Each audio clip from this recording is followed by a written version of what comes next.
L'hebdo politique.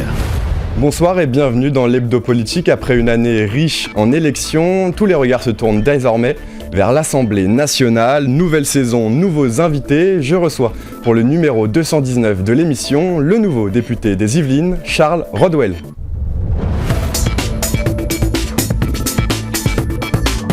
L'hebdo politique. Charles Rodwell, bonsoir. Vous êtes le nouveau député de la première circonscription des Yvelines et conseiller municipal de Versailles.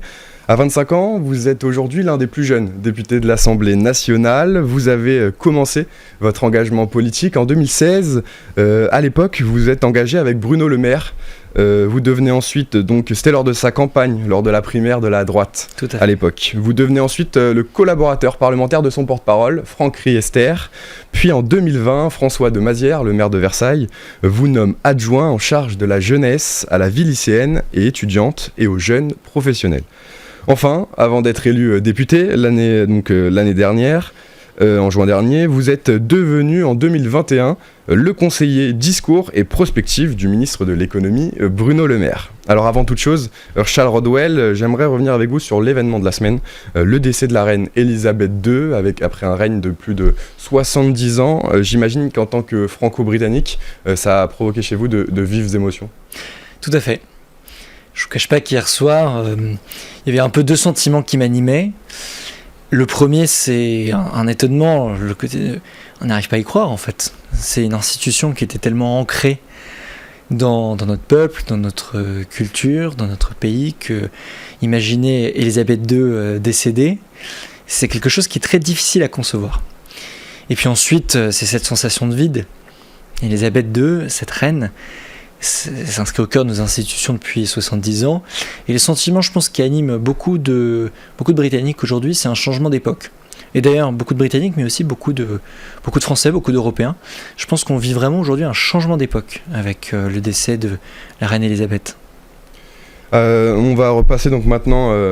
On va revenir sur le début de l'Assemblée nationale. Vous avez été élu en juin 2022. Donc, comment se sont passés ces premiers moments, devenir député? Qu'est-ce que ça représente pour vous? Devenir député, c'est un immense honneur.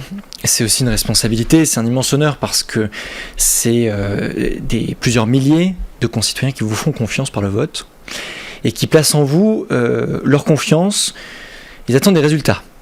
Ils attendaient des résultats rapidement et je pense que sur les premiers mois de la législature, on a pour le coup été présent avec le vote de la loi sur le pouvoir d'achat et le vote du projet de loi de finances rectificatif. La première fois qu'on rentre dans un hémicycle plein, je fais partie des jeunes de l'Assemblée nationale, donc on faisait partie du secrétariat d'âge, donc on rentre parmi les derniers dans l'hémicycle plein. On arrive dans cet hémicycle avec des personnalités fortes, dans un espace qui est finalement assez petit, assez clos, où on fabrique la loi. Et donc le sentiment que l'on a, c'est une fierté, et de deux, une émotion, parce qu'on pense aux 40, 50 personnes qui vous ont accompagné jour et nuit depuis des mois pour vous retrouver là. Donc c'est à eux qu'on pense. Au moment des résultats, le soir du deuxième tour, tous les observateurs politiques se demandaient si l'Assemblée nationale permettrait au gouvernement de gérer le pays. On pensait presque que le pays serait à la limite ingouvernable quelques mois plus tard. Est-ce que finalement on peut balayer tous ces doutes? On ne peut pas tous les balayer, mais je pense qu'on a prouvé sur ces premiers mois et ces premières semaines qu'on sait légiférer et qu'on arrive à trouver du consensus. Et je pense que ce qui est bien, c'est que notre pays a besoin de dialogue, notamment au sein de ses parlementaires. On peut regretter la montée des extrêmes, je suis le premier à le regretter, mais force est de constater que si on calque le résultat des législatives avec le premier tour de la présidentielle, on se rend compte que finalement cette assemblée, elle représente quand même plutôt bien l'état politique et l'état de l'opinion dans notre pays. Et donc, les Français nous ont mis cet outil entre les mains, ils nous ont demandé avec cet outil de voter la loi pour leur quotidien avec des résultats concrets. Et maintenant, c'est à notre responsabilité de trouver des majorités pour le faire. Alors on nous avait dit à la fin du mois de juin que ce serait absolument impossible de légiférer, qu'on n'y arriverait pas et qu'en 3 mois, l'Assemblée serait dissoute. Résultat, 3 mois après, on a voté le projet de loi sur le pouvoir d'achat, avec des résultats extrêmement concrets pour la vie des gens. On va y revenir. Avec les projets de loi de finances rectificatifs, avec le projet de loi sanitaire et avec les projets de loi, les propositions de loi qu'on prépare pour la rentrée. Moi, je pense que ce qu'on a su faire depuis quelques semaines, force de dialogue, avec la responsabilité de la majorité, on a été présent, mais aussi des oppositions modérées. Je pense notamment aux Républicains, je pense à certains socialistes, avec lesquels on a su légiférer pour gouverner jusqu'à présent. Et j'espère qu'on va pouvoir poursuivre dans cet esprit de consensus qui existe jusqu'à présent à l'Assemblée nationale. Vous en avez parlé, les premiers débats ont été marqués par la loi sur le pouvoir d'achat qui a abouti donc le 16 août. L'inflation avait atteint 6,1% en juillet. Au total, ce sont 20 milliards de dépenses qui ont été votées en plus. Revalorisation des retraites et autres allocations de plus de 4%. Hausse des loyers plafonnés sur un an, des primes salariales ou encore la remise de 30 centimes donc sur le carburant. Alors quand on est député, comment est-ce qu'on place le curseur entre aider les Français pour le pouvoir d'achat mais ne pas non plus mettre le pays dans une situation compliquée du point de vue de la dette? C'est exactement le sujet aujourd'hui, avec deux priorités: protection des Français face à l'inflation et avec les répercussions de la guerre en Ukraine, et en même temps rétablir les finances publiques. On a su le faire sur le paquet pouvoir d'achat. Le paquet pouvoir d'achat, il est financé à hauteur de 20 milliards d'euros par les recettes supplémentaires générées par la croissance de l'année qui précédait. Quand on a plus de croissance, on a plus d'entreprises qui tournent, plus de Français qui consomment et qui investissent, et donc plus de rentrées fiscales. Et ces rentrées fiscales supplémentaires, elles ont permis de financer ce paquet pouvoir d'achat. Ce qui veut dire que rétablir les comptes publics, c'est une condition pour protéger les Français. Et donc, le projet de loi de finances qui vient à la fin de l'année, il doit conjuguer ces deux objectifs qui ne sont pas antagonistes. C'est vraiment la ligne à laquelle on se tient. Le président de la République et le ministre de l'économie et des finances, Bruno Le Maire, ont été très clairs sur le sujet. Nous repasserons en dessous des 3% du déficit à hauteur de 2027. Nous serons à 5% du déficit en 2023, qui est une première étape importante, et c'est la ligne politique que l'on tient sur ce sujet. Et après, au-delà du rétablissement des finances publiques, oui, on protège les Français face à l'inflation, avec des mesures très concrètes. Et là, on l'a vu pendant ces premiers mois. Finalement, la position que chacun allait prendre. Moi, quand j'entends la France Insoumise et le Rassemblement National nous expliquer qu'ils sont là pour protéger les Français, mais que dans le fond, on va d'insulte à insulte, de hurlement à hurlement, amendement après amendement de la part de ces partis. Moi, je ne vois pas des partis politiques qui protègent les Français. En revanche, quand je vois une majorité mobilisée en bloc jusqu'à des heures tôt le matin, quand je vois aussi des oppositions modérées, avec lesquelles on a des désaccords politiques majeurs depuis les élections, mais avec lesquelles on est capable de fabriquer des consensus pour protéger concrètement les Français. Là, je vois une responsabilité politique. Nous, on va la maintenir, cette responsabilité politique, et j'espère que les oppositions avec lesquelles on a su construire ce consensus, les Républicains et une partie des socialistes, vont maintenir cette position dans les mois à venir, parce que le rétablissement des finances publiques et la protection du pouvoir d'achat des Français, elle ne peut pas attendre des années, c'est maintenant qu'on doit mener ces deux objectifs. Faire consensus, débattre avec les oppositions et rassembler le pays, c'est l'un des objectifs du Conseil national de la refondation qui a été lancé cette semaine. Le CNR, donc on notera le clin d'œil au Conseil national de la résistance en 1943. Mais à quoi va servir cette nouvelle instance concrètement pour les Français ? En fait, l'idée du Conseil national de la refondation, qui était un engagement du président de la République dans sa campagne, c'est tout simplement de prendre le temps de poser des débats de fond et des débats de clés pour notre pays, pour notre société. Et moi, j'y vois jusqu'à présent un succès au vu de la participation. Tout le monde n'y participe pas, mais une bonne partie des parties prenantes qui avaient été mobilisées pour cet objectif. Je pense notamment aux élus locaux, aux associations des maires, urbains, ruraux, petites, moyennes, grandes villes, qui se sont mobilisés pour travailler sur ces sujets. Ça, c'est un premier succès. Ensuite, le succès du CNR, il sera tout simplement défini par notre capacité à obtenir du résultat dessus. On a posé des débats clés dans ce CNR qui va être une instance parfaitement complémentaire avec le Parlement.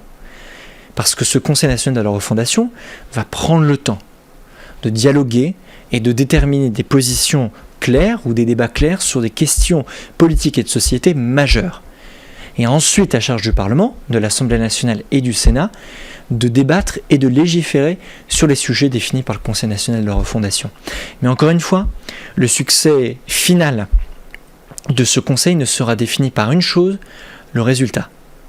Et le président a dit que le Conseil national de la refondation pourrait aboutir à des référendums. C'est une bonne chose selon vous, ce mode qu'on passe outre l'Assemblée nationale et que finalement on demande au peuple directement de donner son choix? Qu'est-ce que ça veut dire un référendum? Un référendum, ça veut dire qu'on demande l'avis au peuple français sur des questions majeures.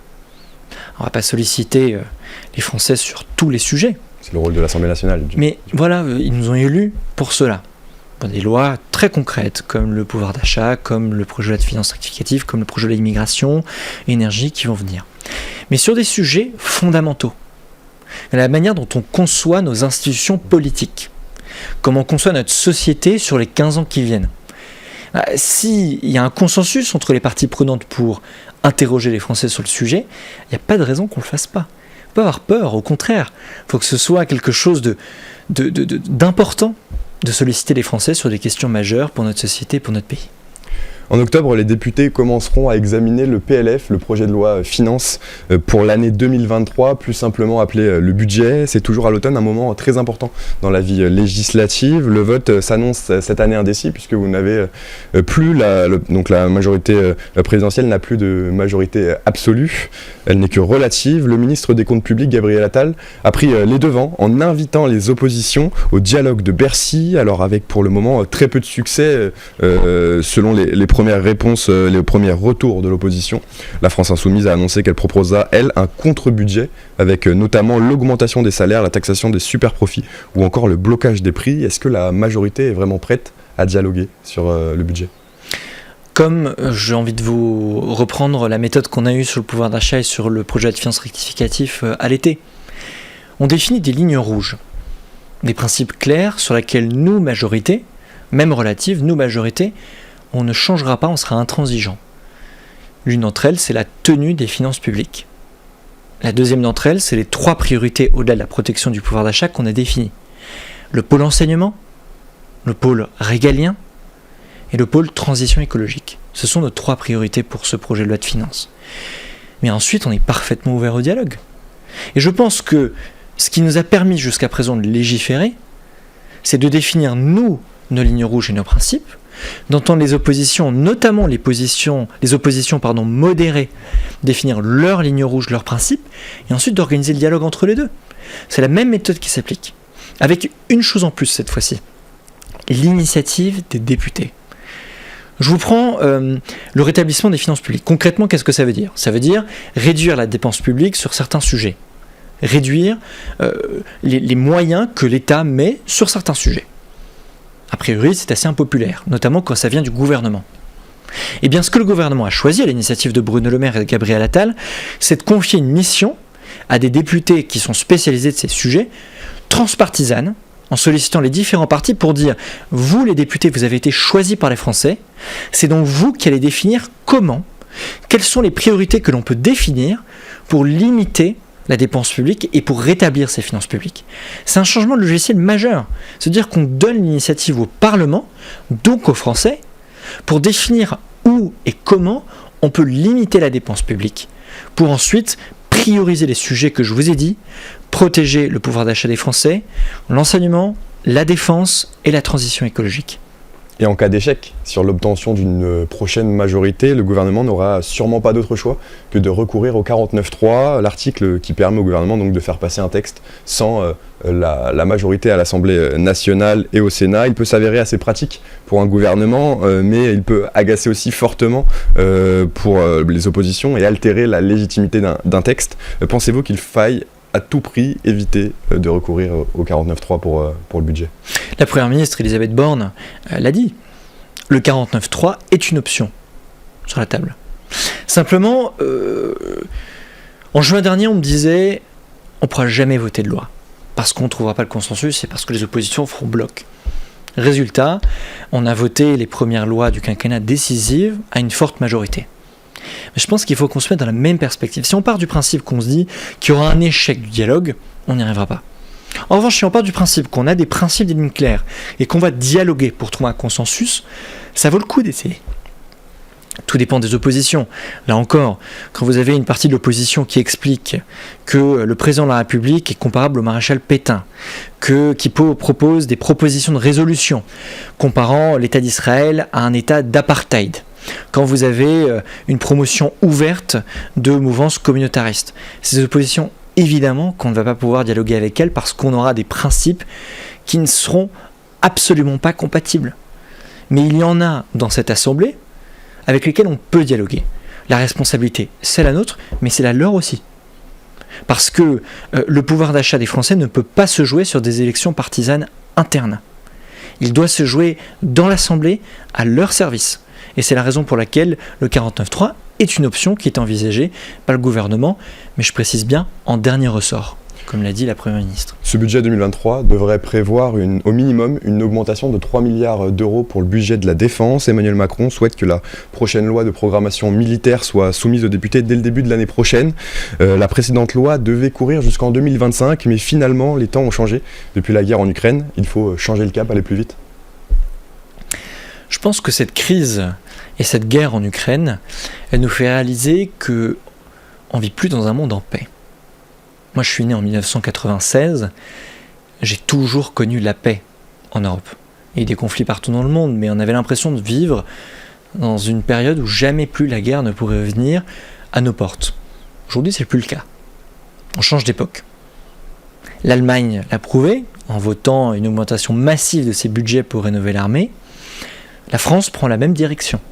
Alors on a une armée qui est souveraine, on a la dissuasion nucléaire qu'a reconfirmé le ministre de la Défense, mais il y a des éléments qui doivent être pris en compte pour moderniser, pour adapter notre armée à cette nouvelle époque.